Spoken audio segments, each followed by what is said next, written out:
¿Estamos? Ok.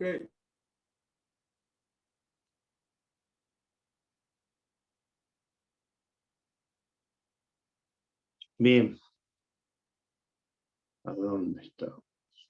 Que lo que habíamos visto al último era aquí. ¿Se acuerdan de esto? ¿Están viendo ahí la pantalla?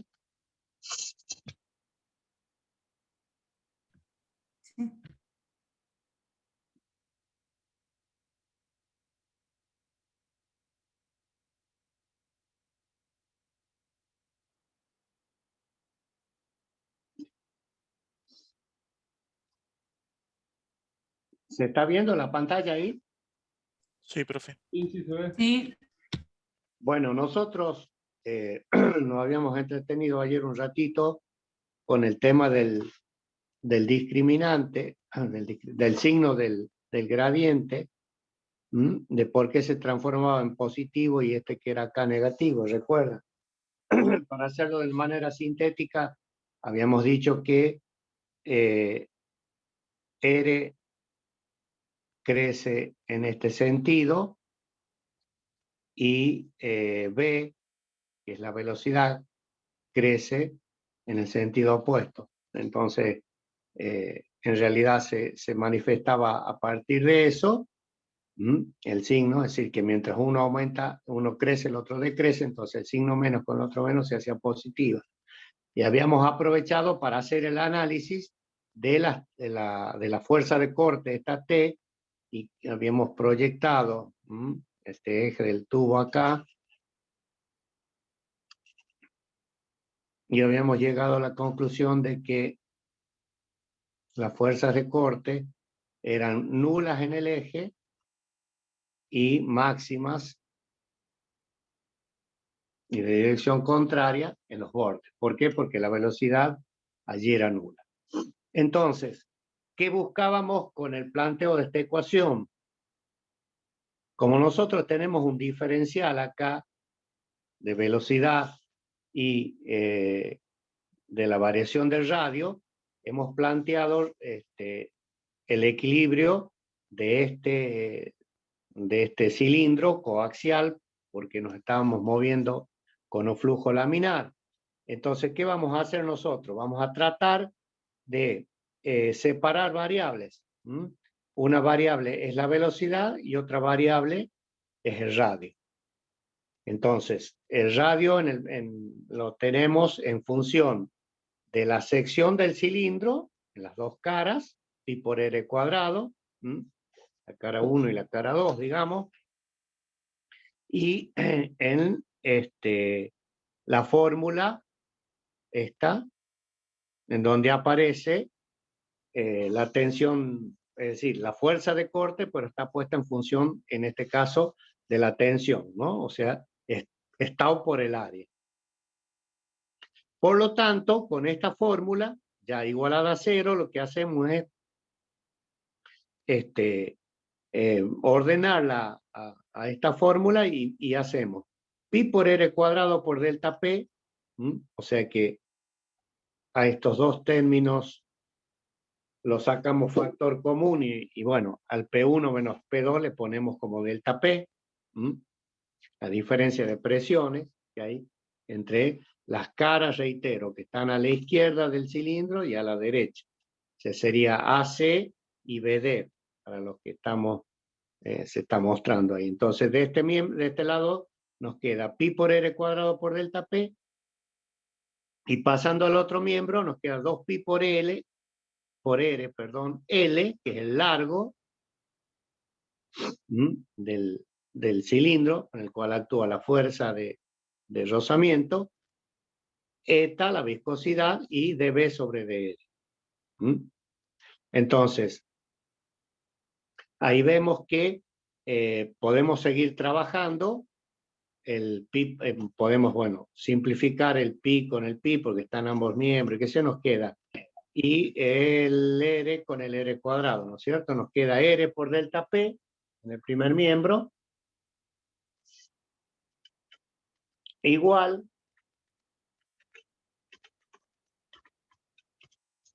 R por delta P en el primer miembro igual a menos 2 L por eta por la derivada de B con respecto de R. Entonces, lo que hay que hacer acá sí ya uno puede decir que tiene la ecuación diferencial. La ecuación diferencial esta que nos está diciendo cómo varía la presión para un flujo, para un régimen que es laminar, y nos está presentando cómo va a variar la velocidad al variar esa presión. Entonces, acá tenemos R y diferencial de R por un lado y diferencial de B por otro. Entonces, esta ecuación diferencial, reitero, le separamos la variable, dejamos, acá está, diferencial de B para un lado, fíjense que queda solita, y pasamos para el otro miembro los términos. Nos queda delta P sobre, menos delta P sobre 2L por eta por R diferencial de R. Entonces, lo que hay que hacer ahora es integrar esta ecuación para poder resolverla. Entonces, la integral, en este caso, en el miembro izquierdo nos va a dar la velocidad. Y en el segundo miembro, en el miembro de la derecha, va a quedar R cuadrado sobre 2, ¿no es cierto? Porque es la integral de R diferencial de R. Es una integral indefinida, por lo tanto, le agregamos la constante. Para saber el valor de las constantes hay que poner o especificar las condiciones de borde o las condiciones límite, digamos. La velocidad es nula, ¿dónde habíamos dicho? En R igual a R, o sea, en estos puntos y estos puntos, la velocidad tiene que ser cero. Acá está la variable R grande, ¿no es cierto? Y nuestra variable es esta, R chica. O sea que cuando R chica es igual a R grande, la velocidad es cero. Entonces, si la velocidad es cero en esta ecuación, en la anterior, en esta, nos queda igual a cero, C nos queda cero, ¿no es cierto? Igual a menos delta P sobre 4L por eta por R cuadrado, más C. Por lo que C, despejando, nos queda que es igual a delta P 4L por eta por R cuadrado. Entonces, sabiendo cuánto vale C, la llevamos a su igual, sacando los factores, nos queda que la velocidad es igual a delta P, recuerden, la presión en 1, en la sección 1, menos la sección 2, ese era el delta P, sobre 4, L, la longitud, en este caso es la longitud del elemento que nosotros hemos considerado, pero obviamente va a ser la longitud del caño, ¿no? La viscosidad, y bueno, nos queda en función de R, que es la geometría del caño, menos R cuadrado. ¿Cuándo se hace máximo a esta velocidad? Y la velocidad se hace máxima cuando R chica es igual a 0. Entonces, aquí nos queda expresado el valor de la velocidad máxima y nos dice o nos confirma que realmente es una distribución parabólica elevada al cuadrado, como si fuera ax cuadrado. Esto es una constante, digamos, siendo que la velocidad máxima vale o es coincidente con el eje del tubo. ¿Y por qué sabemos eso? Porque se anula para R chica igual a 0 y R chica igual a 0, si lo vemos en el dibujo original, R chica igual a 0 es con el eje coincidente con el eje. Entonces, ¿qué conclusiones vamos a sacar acá? El flujo es laminar.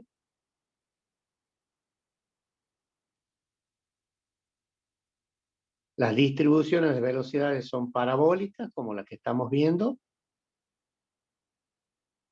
¿Mm? Y la velocidad máxima es coincidente con el eje del caño.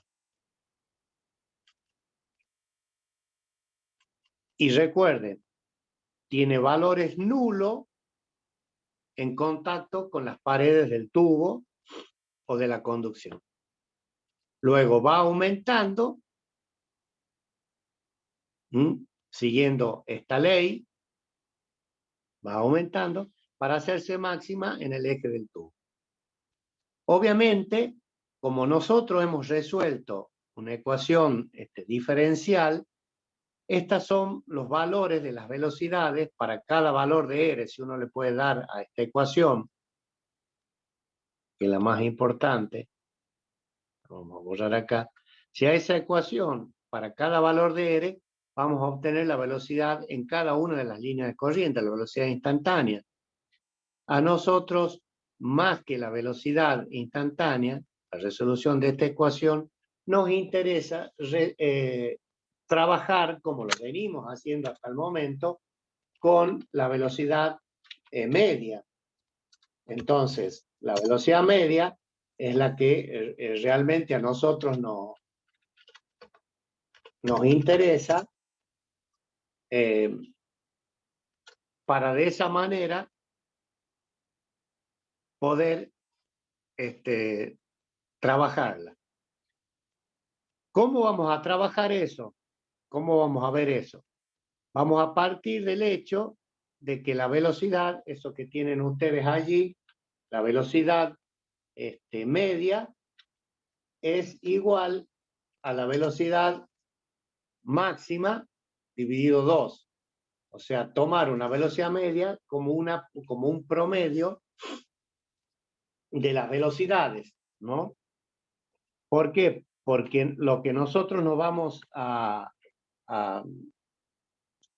circunscribir es a resolver problemas con velocidades medias. Tener velocidades puntuales de una línea de corriente es muy difícil, y en el enunciado de los problemas y en la vida profesional, cuando ustedes tengan que resolverla, entonces lo que hay que hacer es tomar velocidades medias. Inclusive los instrumentos que ustedes van a tener para poder calcularla, les va a dar velocidades medias de la corriente. Entonces, ¿cómo nosotros se recuerdan de la fórmula de caudal, que era el producto de la velocidad por el área? Habíamos definido que esta velocidad era la velocidad media que se presentaba en esta área. Por lo tanto, si se la trabaja a esta fórmula, decimos que es Q sobre A. Entonces, la velocidad media nosotros la vamos a definir como la diferencia entre el caudal y la sección. Obviamente la sección es circular, por lo tanto la ponemos en función del radio, pi por r cuadrado. Entonces, ¿qué es lo que vamos a hacer? Con esta velocidad que hemos encontrado, la velocidad, la ecuación de la velocidad, vamos a calcular el caudal en un anillo concéntrico que tiene radio R, como recién lo hicimos, y R más diferencial de R. O sea que ese anillo es un diferencial de R. Queremos calcular el caudal que pasa a través de este anillo. O sea, esto que yo estoy pintando en color rojo, vamos a calcularlo al caudal. Para de allí determinar el caudal que pasa por dicha sección. Entonces, ¿cuánto vale ese caudal? El diferencial de Q vale 2pi por R, por el diferencial de R y por B. Recuerden, caudal es velocidad por área. Y el área de ese anillo es si uno lo corta así. ¿Qué es lo que tiene? Lo que vimos recién, ayer. ¿Cuánto vale esto? Vale la longitud, 2πr, ¿está bien? Y esto vale diferencial de R, diferencial de R, digamos. Entonces, si multiplicamos el largo por el alto, acá nos queda el área por la velocidad. Nos vuelve a dar, obviamente, una ecuación diferencial, 2pi por R, diferencial de R por B. Bien, sabemos cuánto vale B, que es lo que recién encontramos. Ahí está. La velocidad que recién hemos encontrado es delta P sobre 4 L cuadrado, R cuadrado mayúscula menos R minúscula, ¿no? Esta es la que hemos encontrado recién. Esta es la B. Entonces nos queda el caudal en función de ese anillo de longitud R y diferencial de R en el espesor de R, el área R por diferencial de R por la velocidad. Por lo tanto, el caudal total va a ser integrando esta ecuación diferencial, ¿no es cierto?, entre 0 y R. Bueno, ahí lo hacemos. No es nada raro, se reemplaza todo por su igual. Sacamos las constantes afuera. Acá se puede simplificar el 2 con el 4, queda pi por delta P, L por eta, y nos queda el 2 acá. Y dejamos las variables adentro, por R diferencial de R. Cuando integramos ese valor, nos queda, bueno, pi por delta P sobre 2L por eta, R a la cuarta sobre 2, menos R a la cuarta sobre 4. O sea que nos queda 1/2 menos 1/4. Haciendo la diferencia, nos queda 1/4. O sea que Q, el caudal Q, es igual al delta P por pi por R a la cuarta sobre 8, porque nos queda 4 por 2, 8, L por eta. O sea que este es el caudal total en nuestro conducto que vimos recién y al cual le habíamos, recuerdo, esto es R grande, estábamos haciendo el cálculo, nuestra R chica era esta. Entonces el caudal total que pasa por este tubo de radio R es igual a delta P por pi por R a la cuarta sobre 8 L por eta.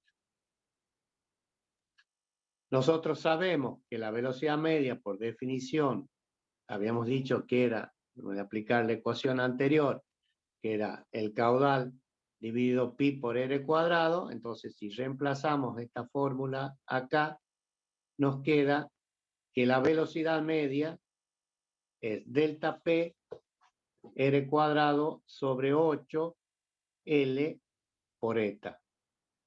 Viene a ser una confirmación de que la velocidad media es la velocidad máxima dividido 2. Entonces, de esta manera, nosotros sabemos que podemos con toda certeza tomar velocidades medias para hacer el cálculo en función de la geometría del tubo, y con este cálculo sabemos que la velocidad media que vamos a tomar para hacer el cálculo del caudal, de las presiones o lo que nos haga falta, es igual a la velocidad máxima dividido 2. Aquí queda, digamos, confirmado, ¿no? Porque esta fórmula, delta P R cuadrado sobre 8L por eta, es la mitad de la velocidad instantánea que nosotros habíamos encontrado como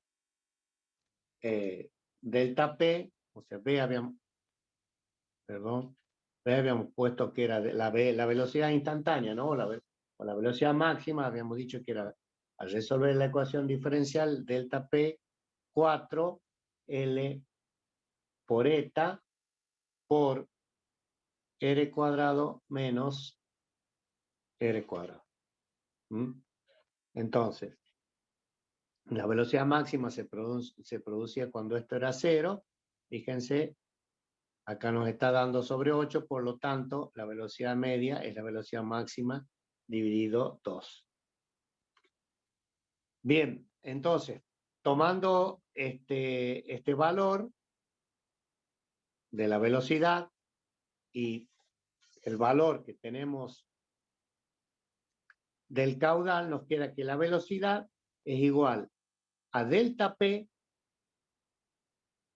Recuerden, la caída de presión entre la sección 1 y 2 de nuestro tubo por R cuadrado sobre 8 por L por eta, que puesta en función del diámetro, o sea, si el radio es la mitad del diámetro,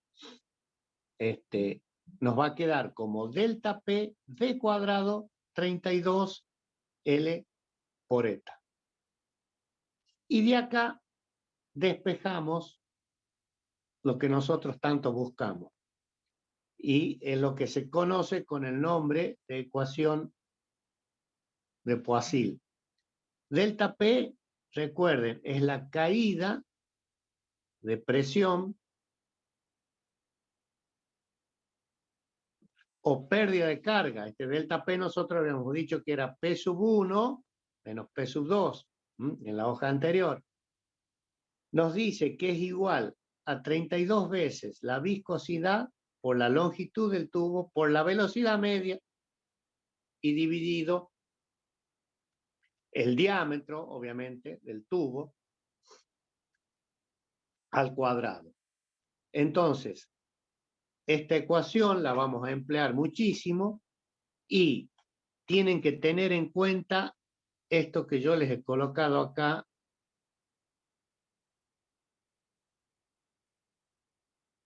y que les estoy subrayando, y que esta fórmula para el cálculo del delta P, que es la ecuación de Poiseuille, como yo les dije recién, que nos representa la caída de presión entre dos puntos distintos de la tubería o dos secciones, teniendo en cuenta la velocidad media, fue calculado para un régimen laminar,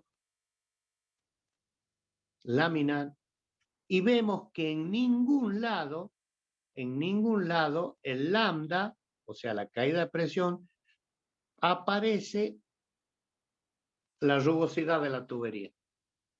Por lo tanto, la primera condición, si el régimen es laminar, la rugosidad no interviene. Y si la rugosidad no interviene, la caída de presión únicamente tiene que ver con la viscosidad. Esa sería la primera conclusión que nosotros estaríamos sacando a partir de las consideraciones que hemos hecho respecto del cálculo del caudal, de la velocidad y de la caída de presión. ¿Queda claro hasta ahí? O sea que si tenemos un régimen que es laminar, si el régimen es laminar y el régimen laminar nos habla de números de Reynolds bajos, menores que 2000, o sea, en donde las fuerzas de viscosa son considerables, entonces la rugosidad de la tubería no tiene injerencia. Por lo tanto, fíjense el título, que ahora se los marco, dice tuberías lisas y rugosas. En definitiva, y aplicando la regla de Doña Petrona, digamos, para el tema. Si nosotros sabemos de que el régimen es laminar, el movimiento de nuestro fluido es laminar, nos olvidamos del estado superficial de la tubería. ¿Por qué? Porque no tienen efecto sobre la caída de presión. Sí, la viscosidad, o sea, va a ser de suma importancia que nosotros encontremos el valor de la viscosidad, porque es el elemento que juega preponderantemente. Bien, veamos cómo podemos determinar el coeficiente lambda si ya sabemos que la caída de presión está siendo función del número de Reynolds, perdón, de la viscosidad. Acá estamos viendo que está metido Reynolds, porque Reynolds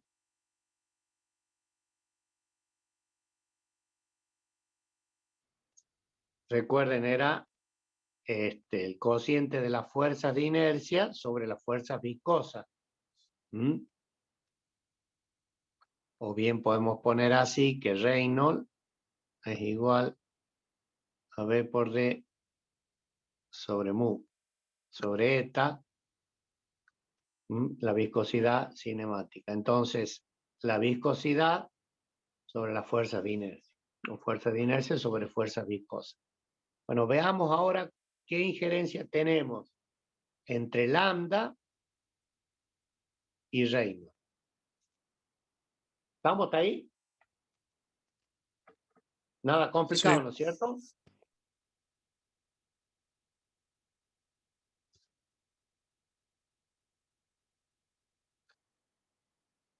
Para encontrar esa relación, lo que vamos a hacer va a ser a la fórmula esta de Poiseuille, que la tenemos acá, vamos a multiplicar y dividir por un mismo valor, que es 2 ρ V por G. O sea, 2 veces el producto de la densidad, la velocidad media y la gravedad. Lo multiplicamos y lo dividimos. A esta multiplicación y división la vamos a agrupar convenientemente, de manera tal de que el 2 por el 32 me va a dar el 64. El eta o la viscosidad lo dejo como está. Acá tomo una velocidad, la pongo ahí. Este diámetro al cuadrado tomo un solo diámetro, que lo pongo ahí. Y esta densidad que la llevo ahí. O sea que me está faltando un diámetro más, que es este que está acá. El cuadrado es el que sale de acá. Este L lo llevo para acá.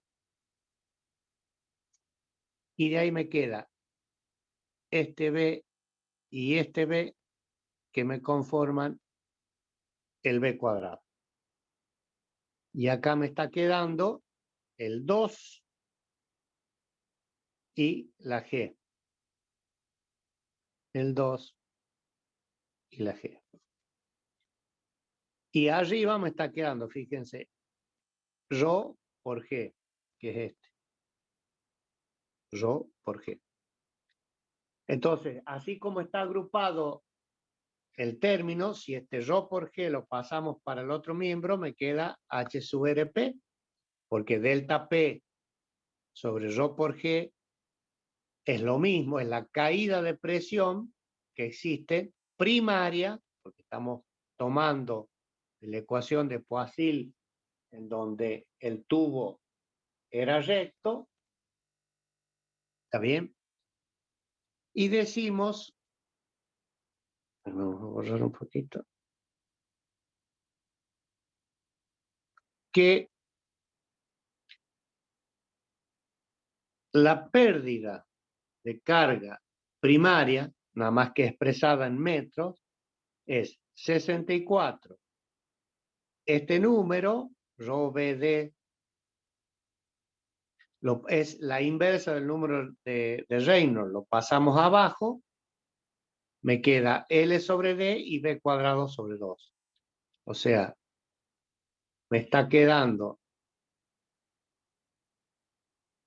eta, B, D y rho. Esto lo puedo poner como 1 sobre Reynolds. Si lo pasamos a este para el denominador del denominador, que es esto. Entonces me dice que la pérdida de carga es 64 sobre el número de Reynolds por la longitud de la tubería sobre el diámetro de la tubería por, bueno, el otro término, B cuadrado sobre 2G. Expresada, ojo, en metros. Estamos expresando el valor en metros. Ahí está cómo aparece Reynolds en el denominador, ¿no es cierto? Entonces nos queda esta expresión puesta en limpio, nos queda esa expresión, que si la comparamos con la ecuación que habíamos visto al inicio sobre el coeficiente lambda y que decíamos que las pérdidas de carga eran proporcionales a la longitud, a la velocidad al cuadrado e inversamente proporcionales al diámetro, y la proporcionalidad nos lo venía dando el coeficiente lambda, que es un coeficiente adimensional de pérdida de carga, se obtiene que, o sea, igualando esta con esta, porque es lo mismo, se obtiene de que lambda es igual a 64 sobre el número de Reynolds. Esta se denomina la ecuación del coeficiente de pérdida de carga lambda para flujo laminar. Obviamente es adimensional, 64 es un número que no tiene dimensión y el número de Reynolds tampoco lo tiene, por lo tanto, lambda es adimensional. Esto es lo que se denomina la ecuación de Poiseuille para las pérdidas de carga.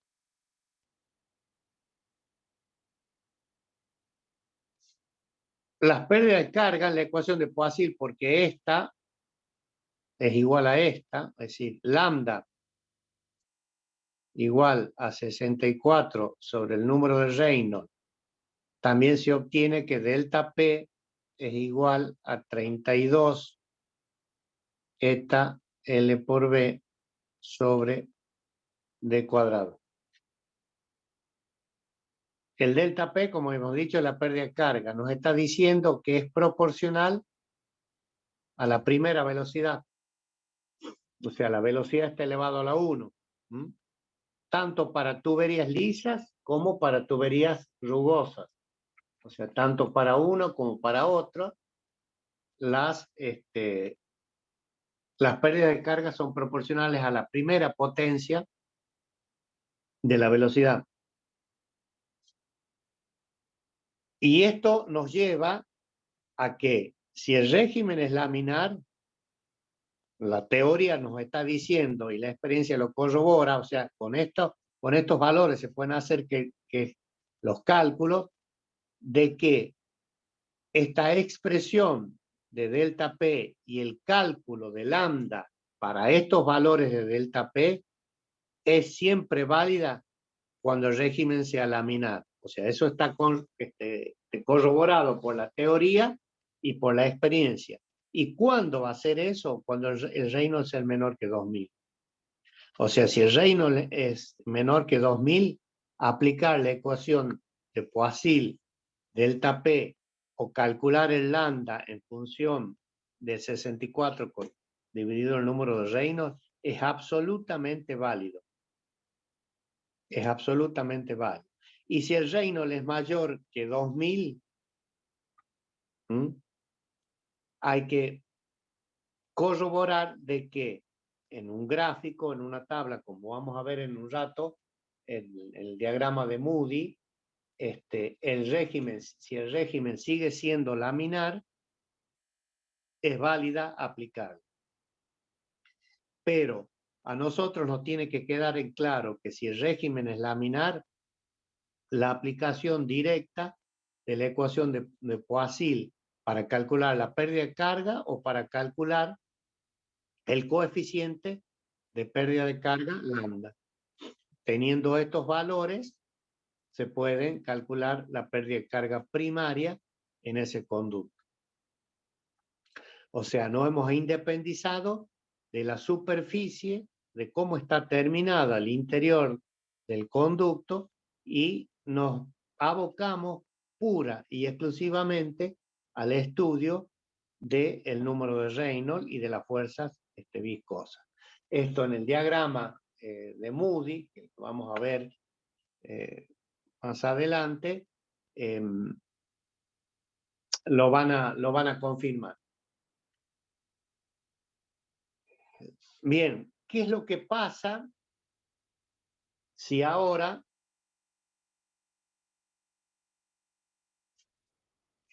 el Reynolds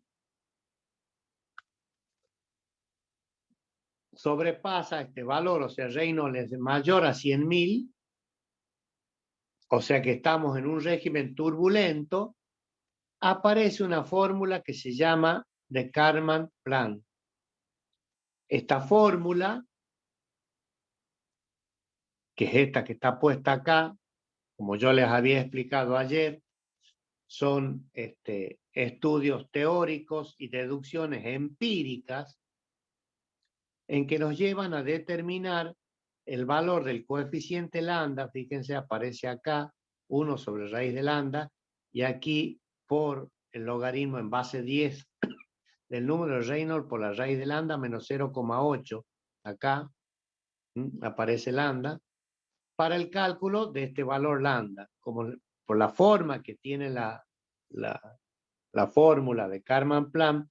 Obviamente son fórmulas empíricas y obtenidas en base a experimentaciones. Pero hay que tener en cuenta el campo de aplicación, ¿no es cierto? Si el número de Reynolds es bajo, lo que hablábamos ayer, el flujo va a ser laminar. Y si el flujo es laminar, lambda es función del Reynolds, como lo acabamos de ver, ¿no?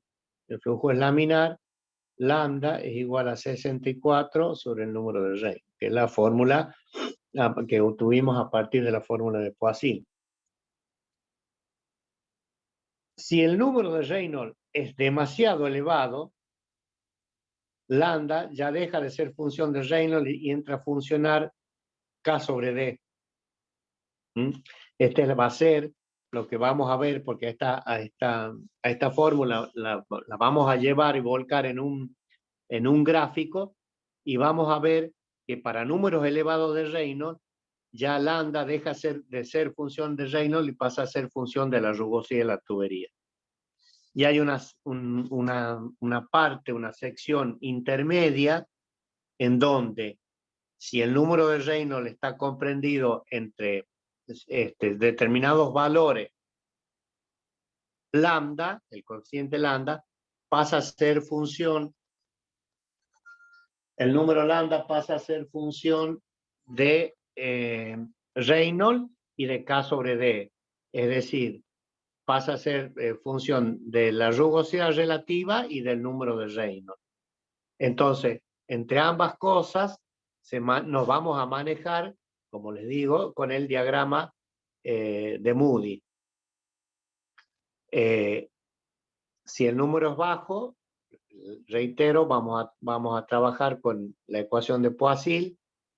Para números altos, ya directamente lambda va a ser función de K sobre D, o sea, la rugosidad relativa. Y en la sección intermedia, entre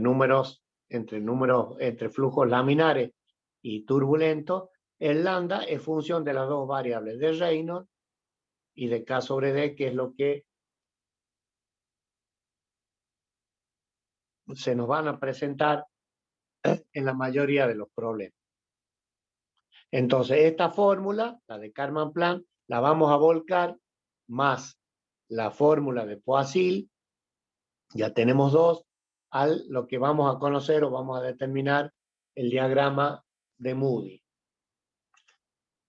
La otra fórmula que se utiliza y se vuelca también en el diagrama de Moody es la fórmula de Colebrook-White, que se llama, y que es cuando nos encontramos con números de Reynolds intermedios, o sea, por arriba de los 2000, 3000 y por abajo de los 100.000, en donde si el coeficiente lambda ya es función de K sobre D y de Reynolds. Entonces, esta es la zona que se conoce como zona media o zona de transición, en donde el Reynolds, perdón, el lambda, el coeficiente lambda es función del Reynolds y de K sobre D. Esta fórmula se la emplea, reitero, y se la vuelca en el diagrama de Moody con forma de curvas o de ábaco, y directamente entrando con los valores de K sobre D y de Reynolds se pueden calcular el lambda. Porque si ustedes ven tanto esta fórmula como la anterior, la única manera de resolverla, si uno quiere resolverla de manera analítica, es por tanteo, porque lambda está en ambos miembros. Entonces hay que probar un valor de K sobre D y un Reynolds y ver para qué valor de lambda satisface esta igualdad. Y así ir haciendo la experimentación para poder graficar y tener esas curvas. Bueno, a Dios gracias, todo eso ya está resuelto, como les digo, en el diagrama de Moody, y esta fórmula se la vuelca en este diagrama, y nosotros sí vamos a entrar con valores de K sobre D y de Reynolds, y vamos a encontrar el valor de lambda. Una fórmula que es también una segunda fórmula de Karman-Plan, que es esta, es cuando ya el flujo es marcadamente turbulento, también muy similar a la anterior, en donde lambda es función ya directamente de la rugosidad, o sea que ya no es del Reynolds porque el flujo es marcadamente turbulento, ¿no? Si uno graficara estas ecuaciones en el ábaco de Moody, veríamos, las vamos a ver, las formas que tienen estas curvas, y vamos a ver que las ecuaciones de Colebrook-White, o sea, esta es la ecuación de Colebrook-White,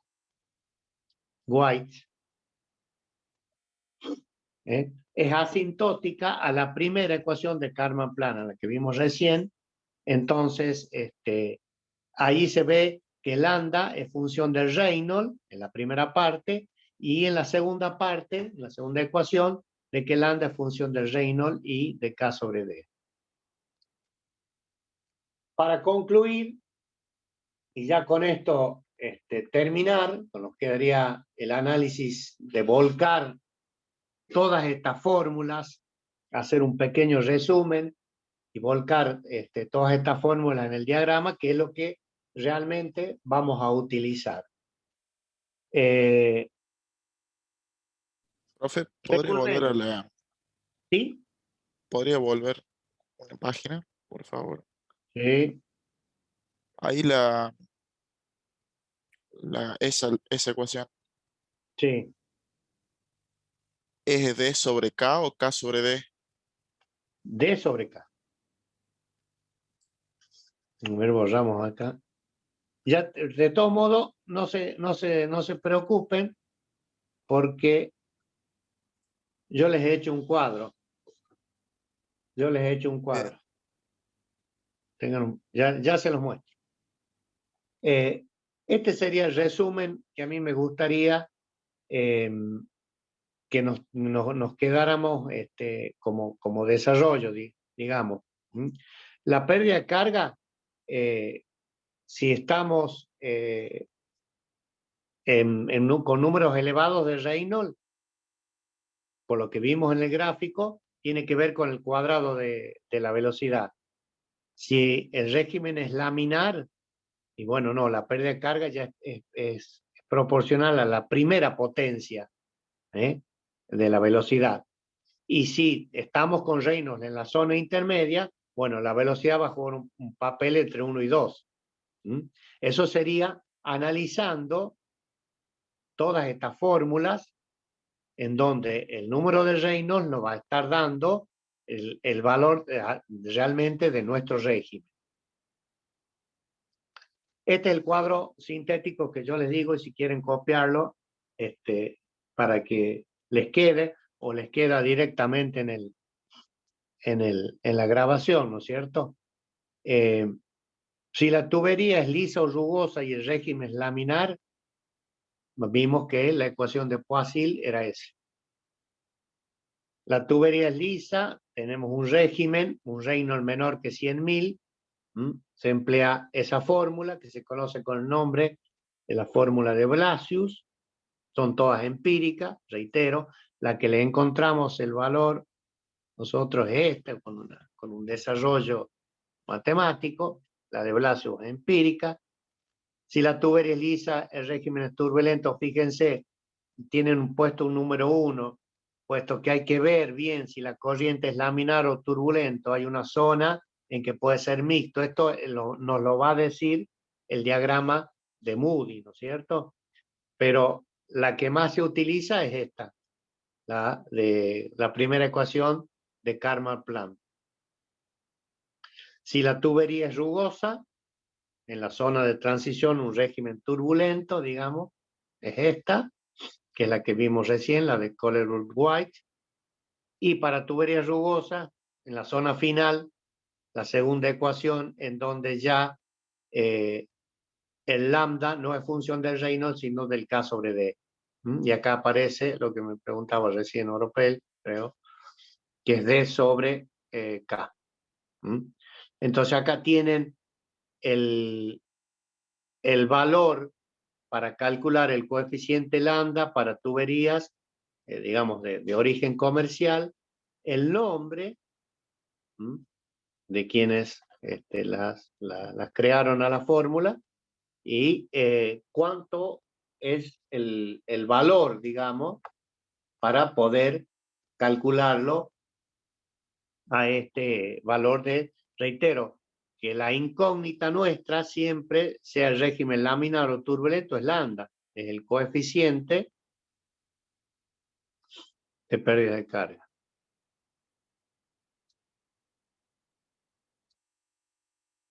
Lo que buscamos nosotros siempre es determinar el coeficiente de pérdida de carga. Bien, ahí tienen ustedes un diagrama simplificado y volcado de lo que es el diagrama de Moody. Ya lo vamos a ver bien en la próxima filmina. Inclusive el ingeniero Heredia creo que tiene una copia que es bastante más grande y se lo ve más claro. Pero a mí lo que me interesa es que veamos cómo están volcadas las ecuaciones que acabamos de ver en lo que se llama el diagrama de Moody. El diagrama de Moody está construido, en primer lugar, con escalas que son logarítmicas. Por lo tanto, no hay linealidad entre las variables. Básicamente, en el eje de la izquierda, en el diagrama de Moody, vamos a encontrar el valor de lambda, lo que sería ordenadas, en abscisas el número de Reynolds, y en la otra ordenada acá, que acá no aparece, el valor de la rugosidad K sobre D. Entonces, nuestra incógnita es lambda. Los cálculos que nosotros tenemos que hacer son con Reynolds y con K sobre D. ¿Qué es lo que pasa? En un papel logarítmico, la ecuación de Poiseuille está puesta acá, fíjense, es una recta. ¿Por qué? Porque está en ecuación en papel logarítmico, sí, reitero, en escala logarítmica. Entonces se transforma en una recta. Por lo tanto, tenemos que tener en cuenta que la ecuación de Poiseuille la vamos a utilizar para flujos laminares, ¿no?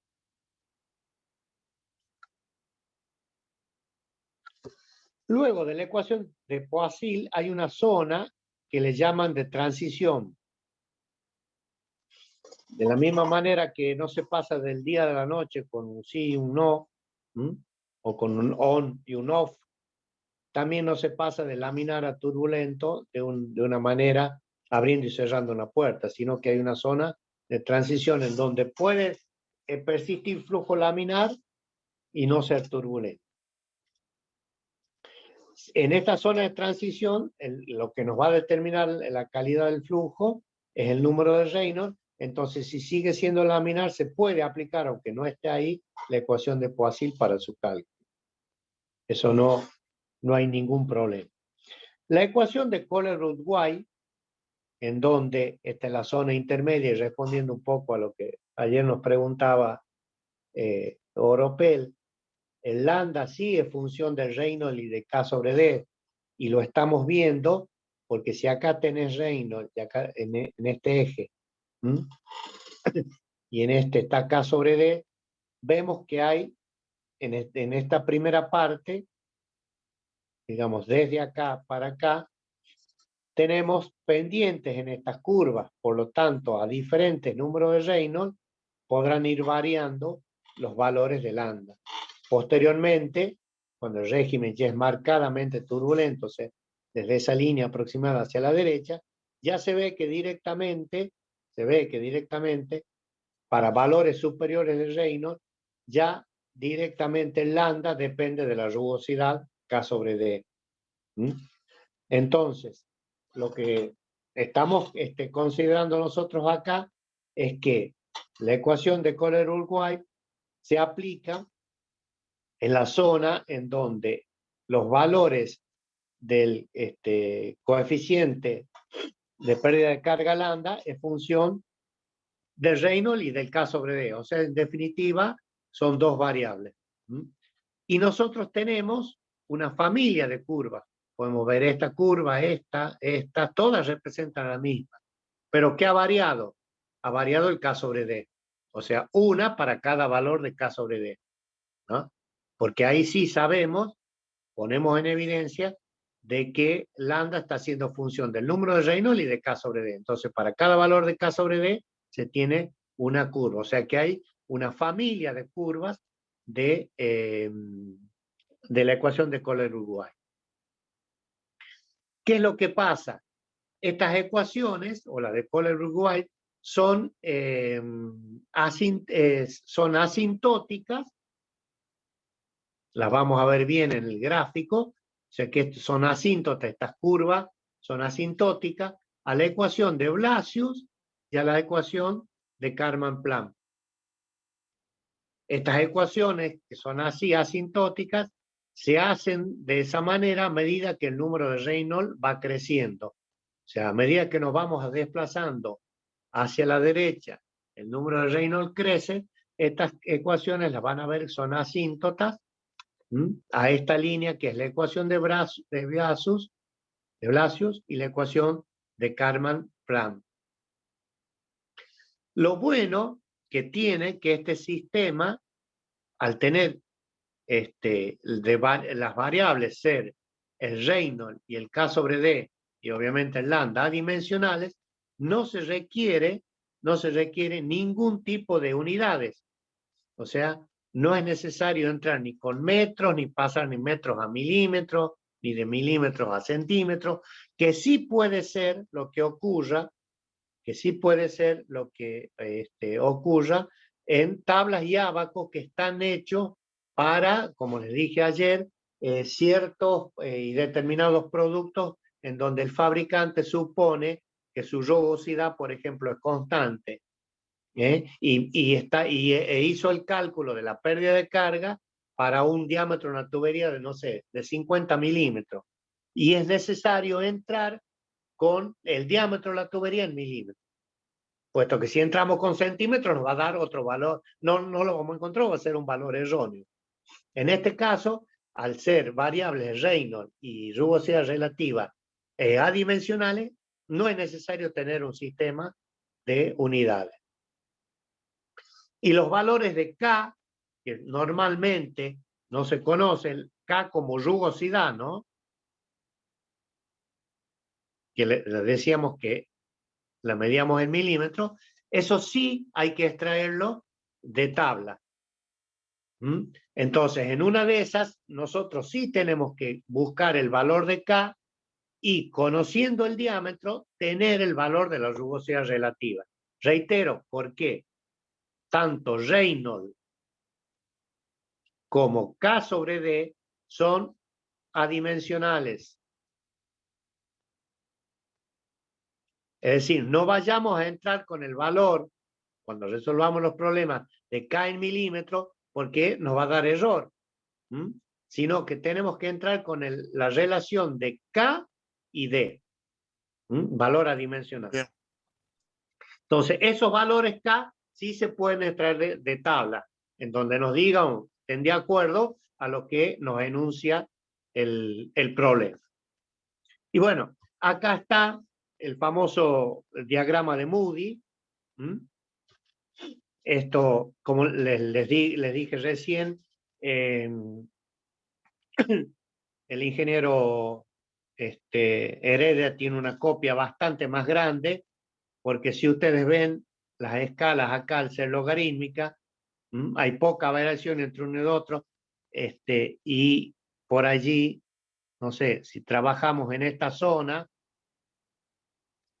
es muy difícil, Profe, digamos, sí, ¿qué pasa en la zona crítica? la zona crítica es esta. Eso lo que hay que hacer es calcular el número de Reynolds en esta zona, fíjense que aparece hasta con número punteado, y determinar si tienen injerencia o no las fuerzas viscosas sobre las fuerzas de inercia.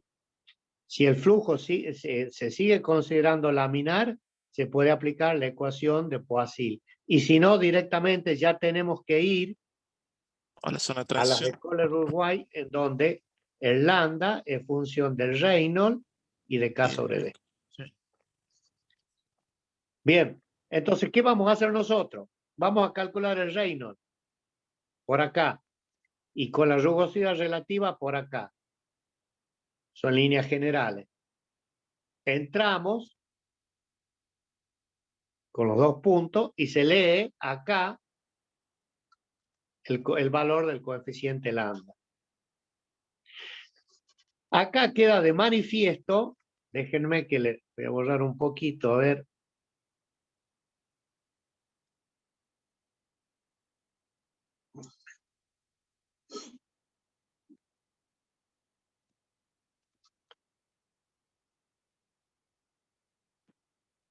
Por las curvas, en esta zona, que es la zona media, fíjense que las formas que tiene la curva, al ser asintóticas, acá están, lo están viendo ustedes, ¿no? Acá estaría la ecuación de Blasius, y que nos decían que las curvas eran asintóticas. Bueno, acá fíjense que hay variación según vayan entrando con los números de Reynolds a cada una de estas curvas respecto a los K sobre D. ¿Por qué? Porque tiene una tangente, digamos, a la curva, a ver si la hago en rojo, que no es horizontal, digamos. Estoy haciendo a grandes rasgos, ¿no? Entonces ahí, para cada valor de Reynolds y un valor de K sobre D, hay una variación. Pero si pasan ustedes este valor, que es lo que yo les decía recién, de acá para allá, fíjense que las rectas se transforman en horizontales.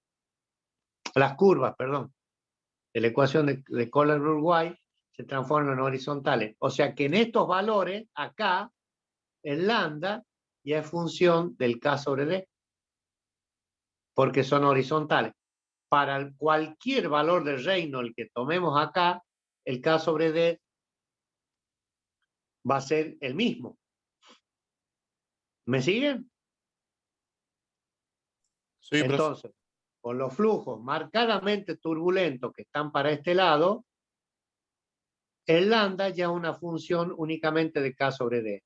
Si nos encontramos en la zona media, que es la que yo les marco acá groseramente, en donde vemos que las ecuaciones de Kohler-Uruguay, las familias de curvas que responden a esa ecuación poseen pendientes, nos encontramos en la zona en donde el lambda es función del reino del K sobre D. Por lo tanto, va a haber que averiguar o calcular la rugosidad relativa y el número de reino. Entrando con esos dos valores, se leerá en el eje de las ordenadas el valor que tiene lambda. Lambda está acá.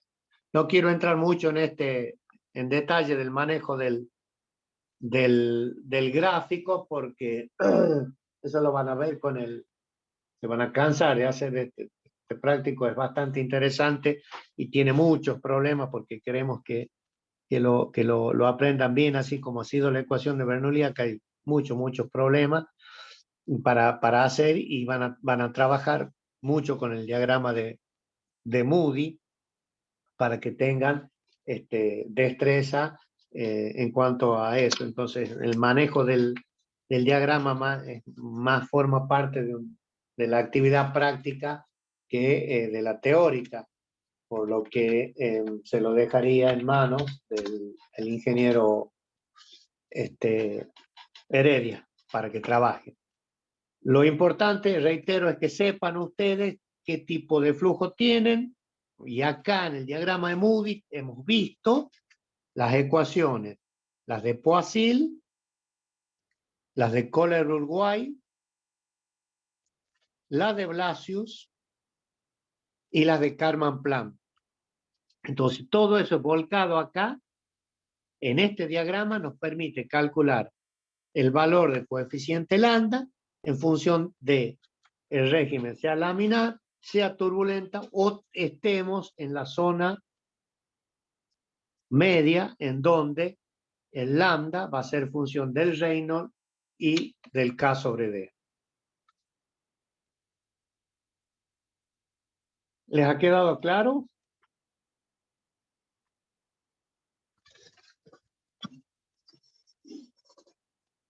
Sí, ingeniero. Bien. Ingeniero Heredia, yo no sé si está presente o me hizo la pera hoy. No, acá estamos firmes como bien. rulo de estatua.